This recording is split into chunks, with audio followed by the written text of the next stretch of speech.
बिस्मिल्लाहिर्रहमानिर्रहीम। अस्सलाम वालेकुम। अवान होम्योपैथिक सेंटर से डॉक्टर मोहम्मद अरशद अवान आपसे मुखातिब हूँ। आज का जो हमारा प्रोग्राम है, हमारे बहुत सारे व्यूअर्स पूछते हैं कि डॉक्टर साहब ये बताएं कि हाथों और पाँव में पसीना क्यों आता है और इसका क्या इलाज है।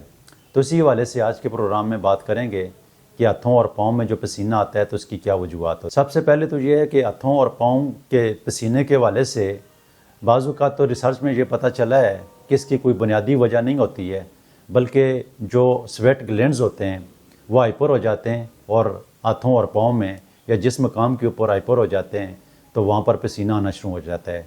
इसकी जो दूसरी बुनियादी वजह है, बहुत सारे ऐसे मरीज़ होते हैं कि जो बहुत सारी मेडिसिन का इस्तेमाल करते हैं और उस मेडिसिन के साइड इफ़ेक्ट की वजह से हाथों और पाँव में पसीना आता है। इसकी जो तीसरी बुनियादी वजह है वो जेनेटिक होती है। बाज़ औक़ात मुख्तलिफ़ फैमिलीज़ में उनकी फैमिलीज़ के अंदर जो मसाइल चल रहे होते हैं तो उसकी वजह से हाथों और पाँव में पसीना आता है। जो इसके बुनियादी वजूहात में से मुख्तलिफ़ किस्म की बीमारियाँ होती हैं, जैसे कि बहुत सारे ऐसे मरीज़ होते हैं जो शुगर के मर्ज़ में मुब्तला होते हैं, उनमें भी ये देखने में आया है कि उनके हाथ और पाँव में ज़्यादा पसीना आता है।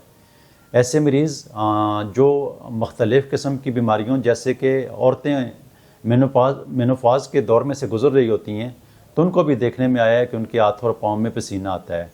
इसी तरह बहुत सारी बीमारियां होती हैं जिसकी वजह से हाथों और पाँव के जो स्वेट ग्लैंड्स होते हैं वो हाइपर हो जाते हैं, तो उसकी वजह से पसीना ज़्यादा आता है।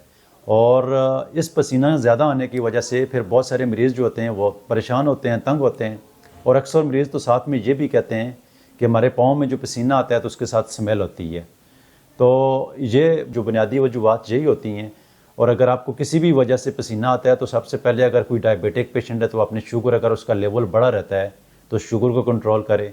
बहुत सारे ऐसे मरीज़ होते हैं कि उनको थायराइड का मसला होता है और थायराइड ग्लैंड की वजह से उनके अंदर जो परेशानियां होती हैं, जो प्रॉब्लम होती हैं, उनमें से एक ये भी होता है कि उनके हाथ और पाँव में पसीना आता है। तो उसकी अपनी ट्रीटमेंट करवाएंगे, अपने नज़दीक तरीन होम्योपैथिक डॉक्टर के पास जाकर इसका इलाज करवाएंगे तो हाथ और पाँव के अंदर जो पसीना आता है तो वो बेहतर हो जाता है, ठीक हो जाता है। इसके जो ज़्यादातर मैं अपनी क्लिनिक में देखता हूँ, जो मेरे पास सब पेशेंट आते हैं और उनको पसीना आने की ज़्यादा शिकायत होती है, तो सिलेशिया 200 में उनको मैं हर दूसरे तीसरे दिन लिखता हूँ। तो इससे बहुत सारे मरीज़ों को जिनको पाँव में पसीना आता है, तो वो पाँव में जो बदबूदार पसीना भी है, तो इस मेडिसिन के इस्तेमाल करने से महीना, 15 दिन, 1.5 महीना या 2 महीने तक हर दूसरे तीसरे दिन इस मेडिसिन का इस्तेमाल करें तो ये पसीना जो आता है, और ख़ासकर जो इन्फेक्शन की वजह से पसीना आता है, तो ये इन्फेक्शन को भी ठीक कर देता है और जो पसीना आता है उसको भी ठीक कर देता है।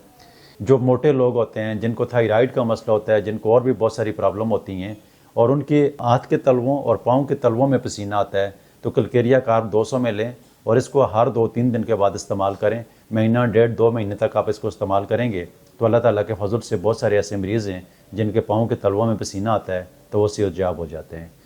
प्रोग्राम सुनने का, देखने का बहुत शुक्रिया। दुआ में याद रखना। अल्लाह हाफ़िज़।